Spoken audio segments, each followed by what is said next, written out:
Getting to viable product stage, where you have just the right ingredients to go to market, can be fraught with dangers, particularly for young companies that have great ideas but haven't taken the time to really think things through. Getting the initial development and marketing strategy right means all the difference between success and catastrophic failure. Building a business without first validating your market assumptions is as ill-advised as sailing through a hurricane on a water ski. You may well have the perfect product for someone, but if you haven't thought carefully about who that person is and how it helps them, then things can and will go wrong. Here's the point. Most of your initial assumptions, guesses, hopes and hypotheses about your product and your market's reaction to it are going to turn out wrong. At the very least, they can be fundamentally flawed, based as they are on your subjective view of things. Leaps of faith are brilliant things if you are the religious type, but they're not great for business. Okay, you might get lucky. In real life, maybe 1 in 20 hunches will come true. Leave those kind of odds to TV cop shows and the good-looking lead. In business, if you continually rely on faith or hunches, you are going to skid off the road, tumble down a hillside, and crash into a ravine, never to be seen again. The most important question you need to ask yourself first is this: what are my riskiest assumptions? In other words, which do you think are true, and which are actually true? We could delve into the philosophy of Donald Rumsfeld here with all the known knowns and unknown knowns, but the point is this is not a thing you should be taking a chance on. The more you actually know and can really truly demonstrate about your market, the less likely you are to end up with a business that flounders in the first couple of months or years. You need to identify all your assumptions, particularly your riskiest ones, and do one important thing. Test the hell out of them. It clearly and scientifically defines your market and who you are going to sell to. It clearly and scientifically defines how you are going to sell it to your market.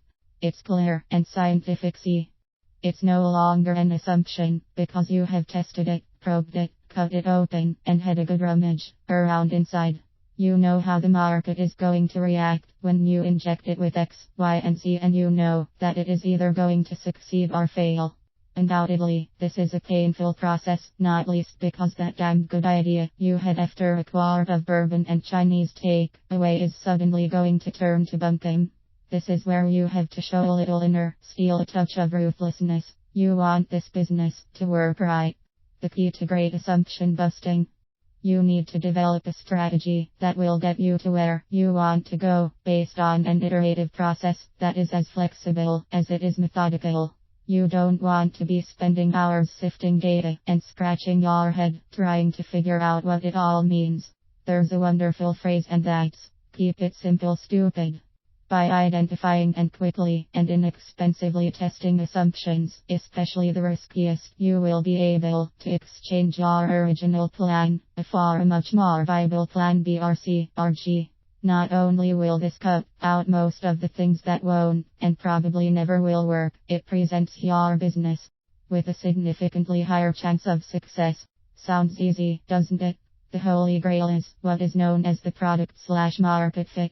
You'll know you have it when you present your product MVP, minimal viable product stage, to the market, and they excitedly respond. Where can I buy it? Take an order. If you've done your assumption busting well, then this is going to happen sooner rather than later. This initial stage of business development does several essential things to solve a single painful problem well. It allows you to learn from real market evidence and look for patterns. It helps to uncover new challenges and even better opportunities to market well. It puts you ahead of the game and with a more legible road map to success. For each assumption you should be following the same process, namely, what is your assumption? It's useful to mind map this in the first instance and list everything you think about your market and how you expect it to react to your product or service. What question do you need to ask? The clearer and simpler the question, the easier it is to test. One question per assumption works wonders. How will you test this assumption/get an answer to your question?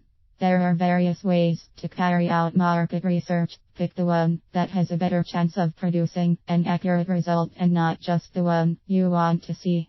How will you measure results? Measurement is equally important. In other words, don't use a sledgehammer to slice an onion.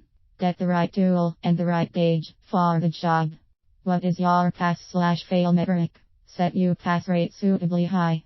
It might be tempting to aim a little lower, but this just produces a false positive that doesn't help. What were the results? View the results in the cold light of day and be honest with yourself. What insights did you discover? This is probably the biggest challenge for any business or marketer when the results come in. Be objective, be calm, be clinical. What will you change?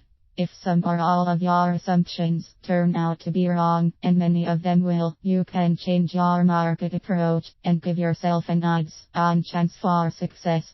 Finally, as the saying goes, rinse and repeat till all your risky assumptions are either hailed as great ideas or sent to sleep with the fishes. A word of warning. If after testing, you are still finding it difficult to part company with that great idea, which had seemed so good when the drink was flowing and your brain was working overtime, by all means repeat the process above. If you still think your hunch is telling you that's the way to go, and if you can't bring yourself to at least put it on the back burner for a later date, it might be time you sought professional help. Asking the question that will rocket your business is one thing. Implementing is an altogether different thing.